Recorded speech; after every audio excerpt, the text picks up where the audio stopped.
襄阳的生活是比较慢的，但上海职业之旅就比较高雅，然后也比较快节奏。当课代表，没当过主任啊？什么课？政治，帮老师监督同学，然后再加上批改作业啥的。几个孩子在一起，本来在我们家里玩，完了以后，然后他们在门口悄悄地说话，我就在门口关门的时候，我听到了，他们孩子在哭着说：“这是我的梦想。”当时我就心里很酸，然后我就感触很深。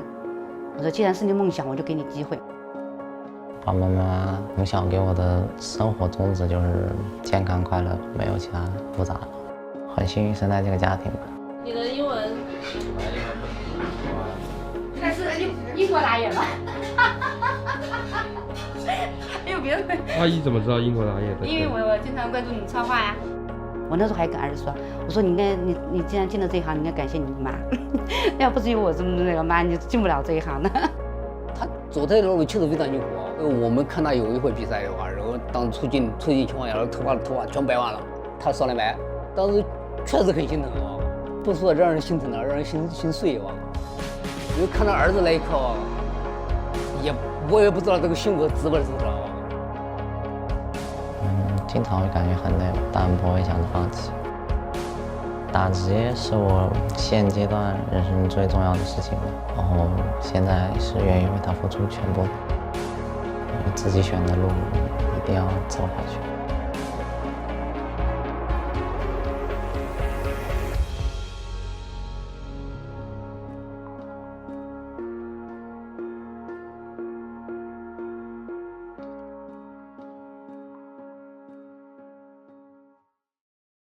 EDG 打野的杰杰这个选手，大家可以重点的关注一下。哎，他是好了，不看清了，谁过去没有看到？这一波很自信，别来了，怎么抢龙？可以。尤其打野这个位置，我觉得是最需要跟上所有队友沟通好的位置。他最大的一个特点就是你感觉不到他是个新人。大家好，我是 EDG 打野杰杰。我是 EDG 的打野杰杰，来自湖北襄阳。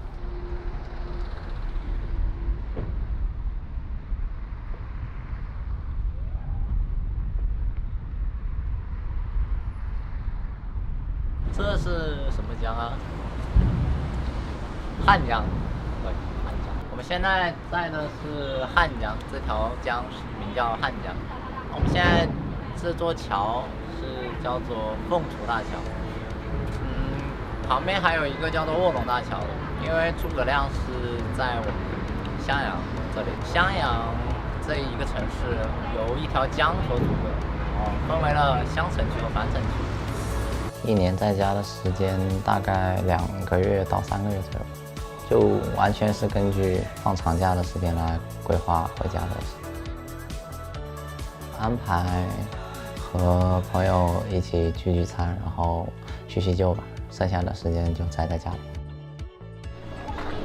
这是你兄弟吗？下一个。你在这边住很久了吗？我从小就住这里啊，是没搬过家是吗？我生活的地方，对，没有搬过家。我感觉儿子经历比较简单嘛。你好，快介绍一下给我们。现在都开始拍吗？他爸爸下去了。刚刚看到了。介绍谁？这是我妈。我的爸爸。叔叔好。你搞一张，给你搞一张，然后照板2张。照板留2张。照板给你2张。我不需要。他需要这干嘛？我是给你的。给你的，你带2张照板的，1张明凯的。OK， 可以吧？这本翻译。那个不行，你妹妹还要用呢。我妹妹要干什么？就是啊，你妹妹要干什么？我妹妹要干什么？你妹妹要干什么？江苏妹妹。哦，江苏。江苏妹妹。妹妹多得很，那给你1张吧。江苏妹妹。姐妹，你的房间在哪里？那边。谁说你没有房间？只能这样说，好可怜的房子。这是我最初的梦想。从小学开始吧，当时就想要电脑，我妈就给我买了。他从小很乖，真的很乖，在我们厂里可以说出了名的，就是很听话。对我妈很开心，算是整个学校里估计就我妈能让我平时玩电脑。就每天下课之后就可以。电脑当时是为了他上学习、查资料那些方面的，然后我觉得好像经济跟得上了，然后就买的电脑。3年级下学期的时候买的。就从小我爸爸妈妈教育我，就是让我上课认真听讲，然后剩下的自由时间你就想玩就玩。我对他从小我都说是，你只要上学的时候，我说你的作业能独立完成，然后是每次考试只要你能一直保持在90分以上。那一台内动我整个初1、初2、初3，然后1级往1级升。就这栋是吧？1楼是初1是吗？对，1楼。这边那边好像是那种搞实验，有实验室的这种项目。实验的，但是有一部分都没有用过了，还有图书馆什么的，小型的那种。以前是走读是吧？初中的时候。因为离家近，不是，应该说这个学校只有走读，没有宿舍。那中午饭什么的呢？平时中午饭回去吃，都是自己回去吃。就没有食堂。没有。所有人都是走读，初中。你们以前的操场是什么样的？以前地方是这个地方，但是没有这么新吧，感觉。网啊，还有绿植，我的橡胶跑道应该都是这种形状。因为从小就比较乖的那种类型，从小比较听老师话吧，就一直是有跟上成绩的。也当过课代表，没当过主班干部。什么课的？政治。帮老师就组织什么东西，然后监督同学，然后再加上批改作业啥的。哎，我看你有那种3好学生的奖状是怎么评的？3好学生怎么评的？成绩，你就按成绩评的。成绩都一直很好，年年上好生嘛，所以我们没有操心过。因为他成绩一直都是班上的，可以说是前5名吧，前10名以上，所以也不算拔尖，但是老师评价还是蛮高的。这是优秀少先队员，这是孝心好孩子，这是3好学生的，太多了，安全小卫士的，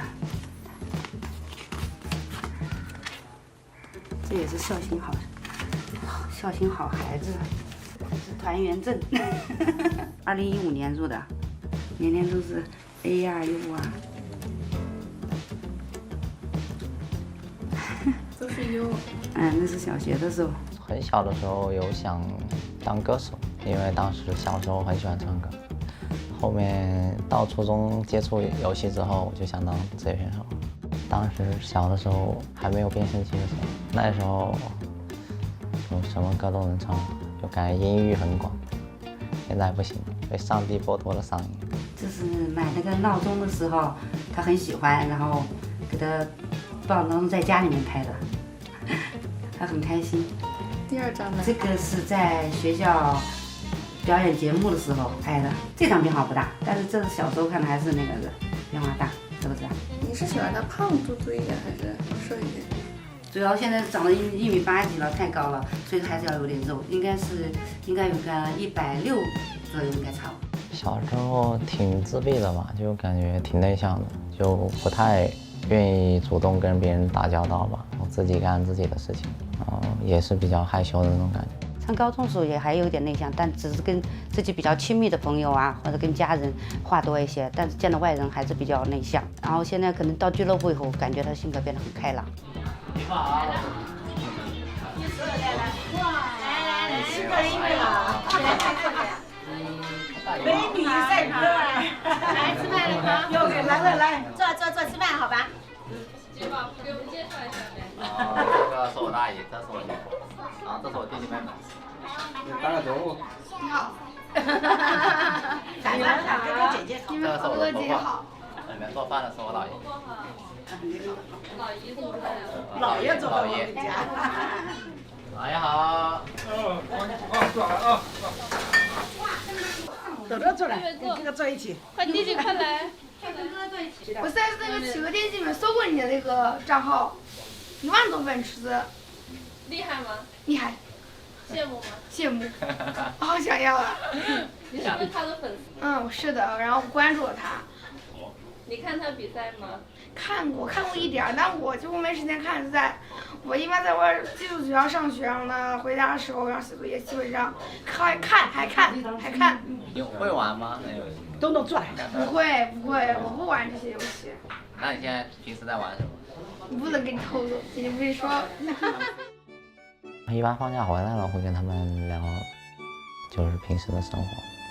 但平时我在基地的话，就很少和家里聊天那种。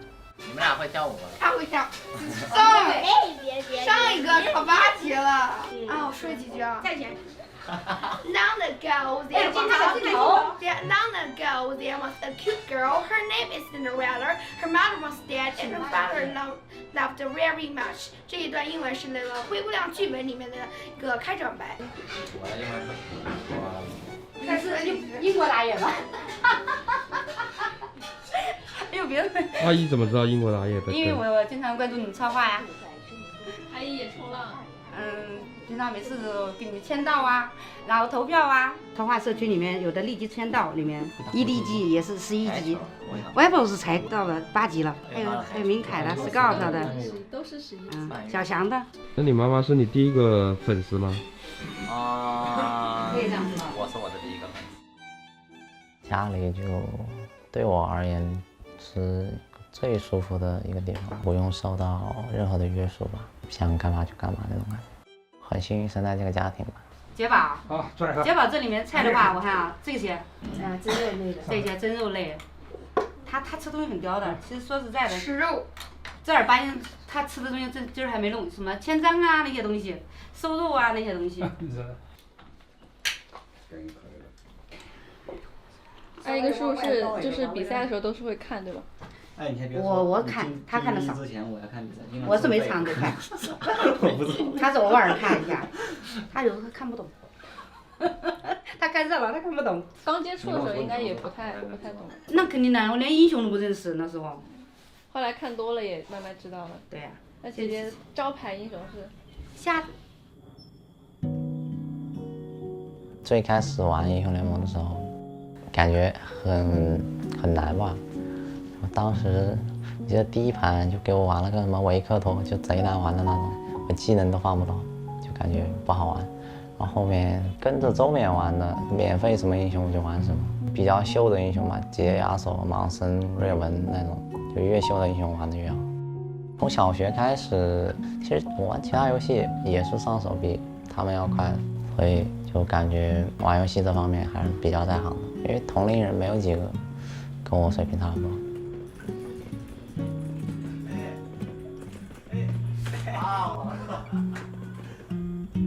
就打这个职业，我们家压根儿没想到，也是很突然，知道吧？真的很突然哦。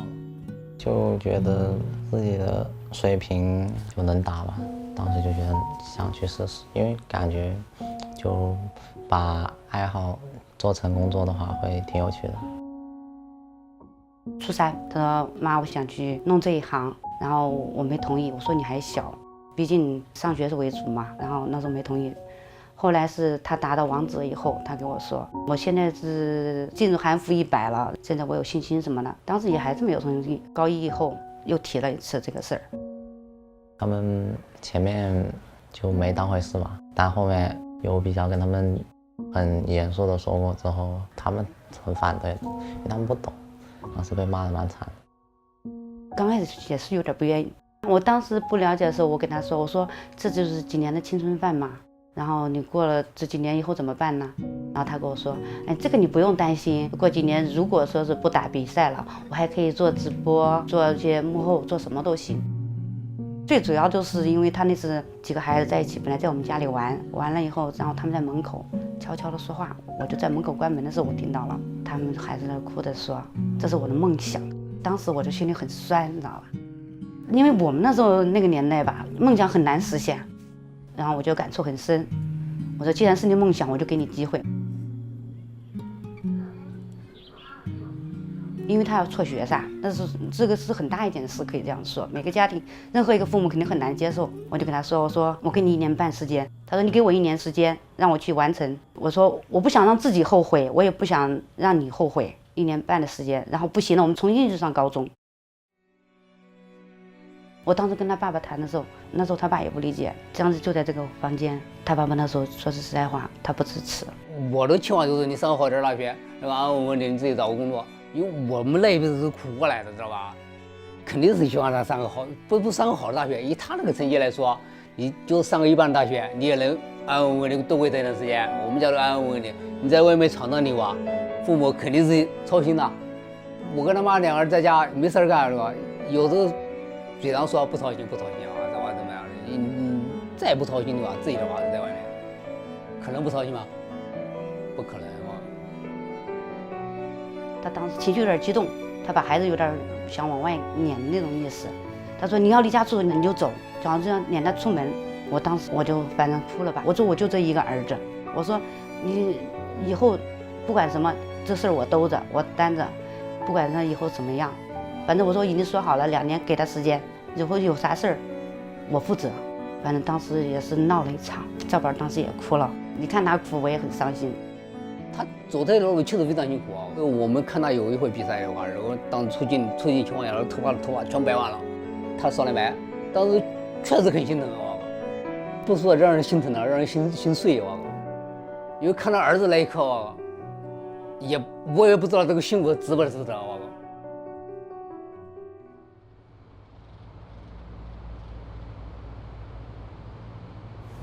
当时异地级2队有招青训选手，因为当时我没有特别多的渠道去参加职业比赛，当时正好有这个机会，我就想去试一下，然后就实训通过，就来了。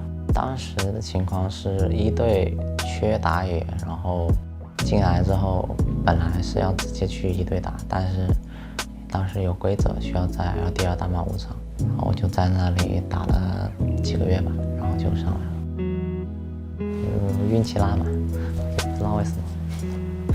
就现在想，当时也挺菜的。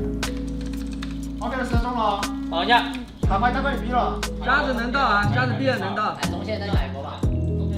刚开始其实挺难适应那种高强度的训练时间的，就每天晚上训练到凌晨12点钟左右。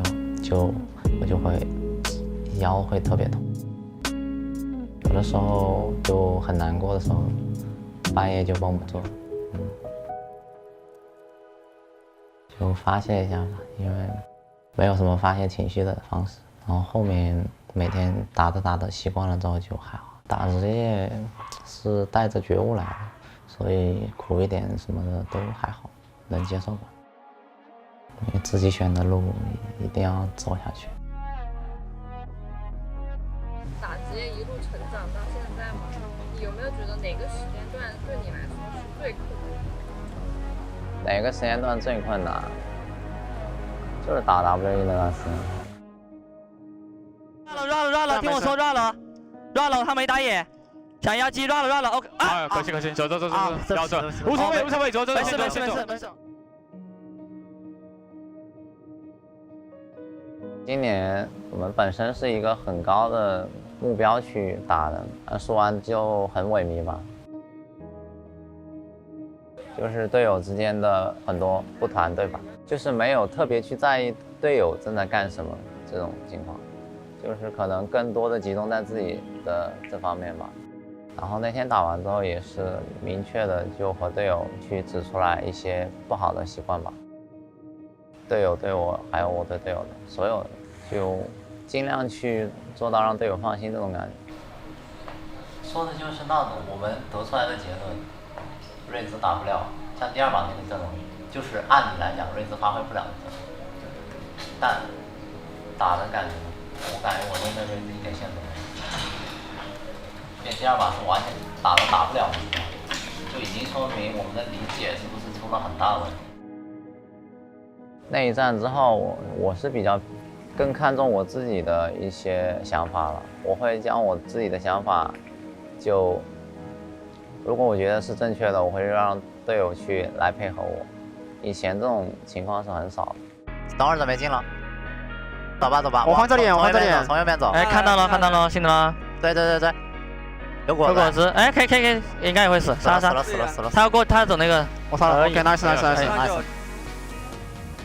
因为我自己的可能想法并不是每一次都是对的吧，所以一开始队友平时按照他们习惯的，就是以自己为主吧，然后我去偏向于辅助他们，然后后面慢慢的我的决策啊，什么个人实力上来之后，我觉得队友也认为我的决策是对的话，就会选择去配合我。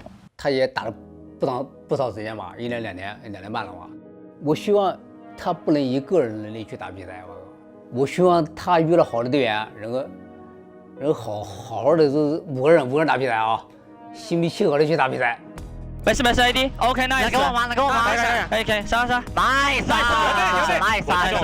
我们先去中了，没关系。EDD 最近的状态不错，你觉得你们与春季赛相比有哪些改变？从外面，这变强了吗？然后个人而言，就是我自己心态问题吧，在游戏的中后期不能让自己心态稳住吧。这种问题可能犯过一次之后，下一次遇到就会让自己冷静下来吧。以至于到后面打世界赛的时候，我是蛮冷静的，每一把都，人总要有点进步的。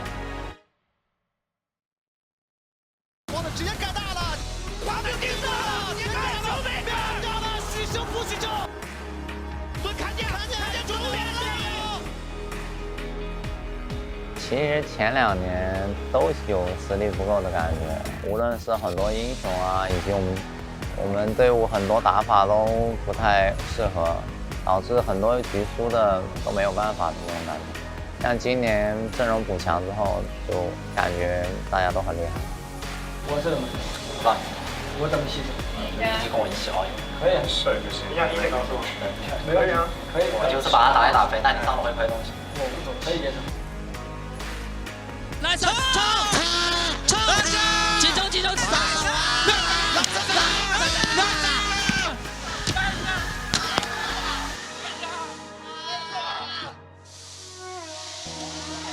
我今年给自己的目标就是跟上其他4个队友的步伐。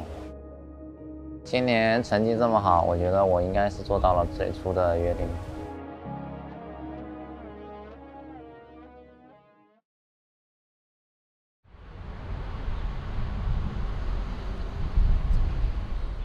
走右侧2车道。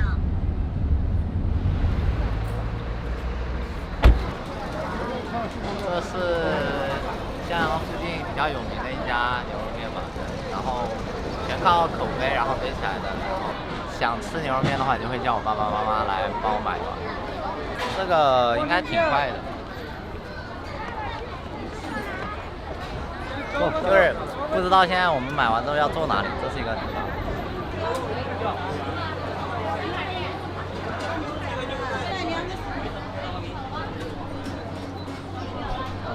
好吃吗？可以的，也别拍了，赶紧来吃吧，吃完了再拍。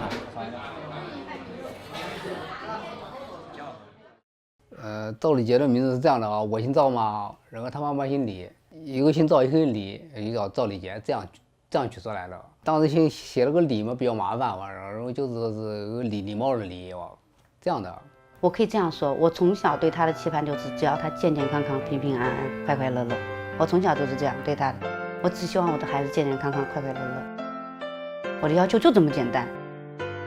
以前不觉得，只有当为人父母以后吧，就是这种想法。所以你才会很支持他，就希望他开心。对，我就是这次的。因为我家里是很普通的家庭嘛，所以当我从成年之后，我自己赚钱去照顾自己，并且经常拿钱去给到家人去用于补贴生活的时候，他们已经接受了我现在目前正在做的事情。然后等到我真正做出一点成绩的时候，他们是为我感到骄傲的。我觉得现在这是个光荣职业，就是像篮球啊、足球啊那些运动员一样，我就觉得他们现在就像运动员一样为国家争光，是这样的。反正我说出去，我觉得我很自豪。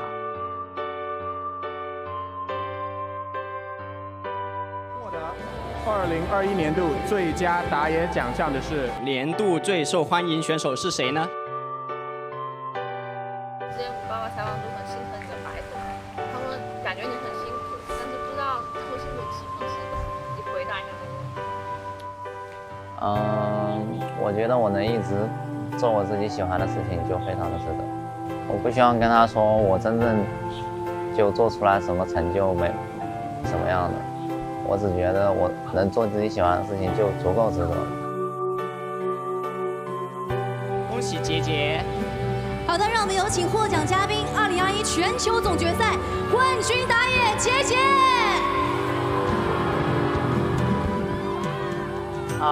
获得这个荣誉我非常的荣幸吧，就感谢 EDG 所有人在我这里付出的心血吧，就感觉每个人都有在帮我去成长，让我收获了特别多，就非常感谢我的队友，每一个对我的指导也好，教诲也好，我都铭记在心。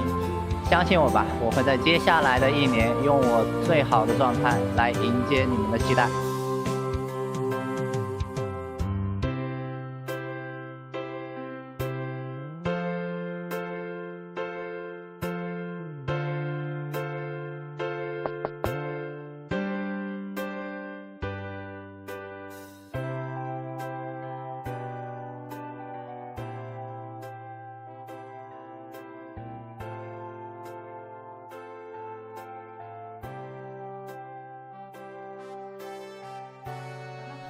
没事，我记得是1岁。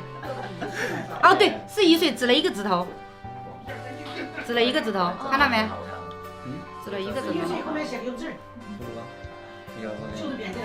这是几岁？然后他说11，就这样了，然后就照了。这方面对比，来对比一下。想看哪去？小时候很可爱的豆子。啥？哎，你平时就逛 EDG 潮花跟街头。哎，我只逛这两个，然后别的，然后还有他们那些队员的潮花，但逛的少，只签到，然后就只看杰杰跟 EDG 的潮花。妹头是鸽子，偏鸽子，然后是还有多多的狐狸。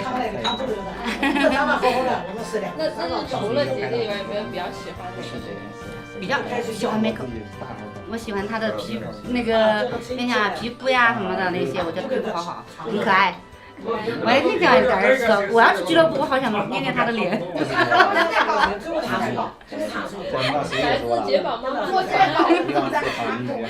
真的很可爱，下次什么时候可以去上海看？有机会一定去。以前是有。哎，真不错。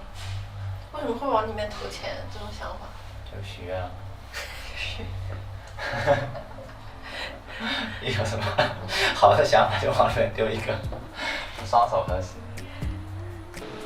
你们2位到时候就是在船上，然后出去，他们呢就是通道出去以后报完了以后，基本上你们就从这个船就过去了，然后你们可以摆一点造型啊什么，然后主持人呢，最后你们亮个相，会有那个特效、自助啊等等，然后呢主持人会把你们请到台上。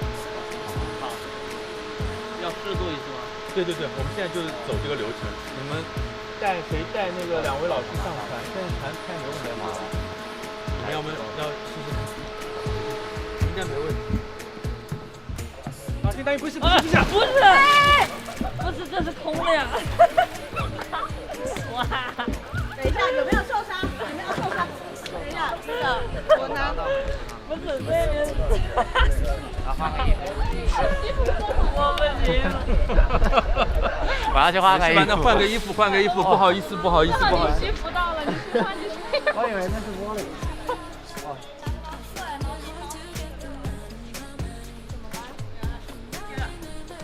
就下去了，没事吧？确定啊？手机还好吧？对的，没事没事，快点，你有衣服吗？我们先去，先给他吧。姐姐，你口袋还有什么东西比较重要的？我耳机。分开拿，这个会消毒。来。没事，他有西服，正好换了。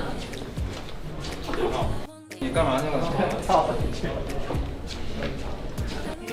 快要下水了，加速。对，点完头直接往这里冲。就你拍的是上半身，所以就会一会儿走着突然少了个人。他肯定是不是没拍的？反应吗？可以。很经典。我以为他要走正常路。对，他们在看。对，很经典。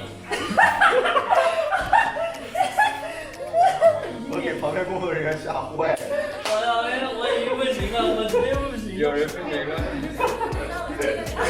再来一遍。突然人不见了。我没反应过来，人没了。走路还挺快的。给旁边工作人员吓坏了。给旁边工作人员吓坏了。很搞笑。这个要都发现，懂的都懂。要本人经过同意的。不要为他的本人。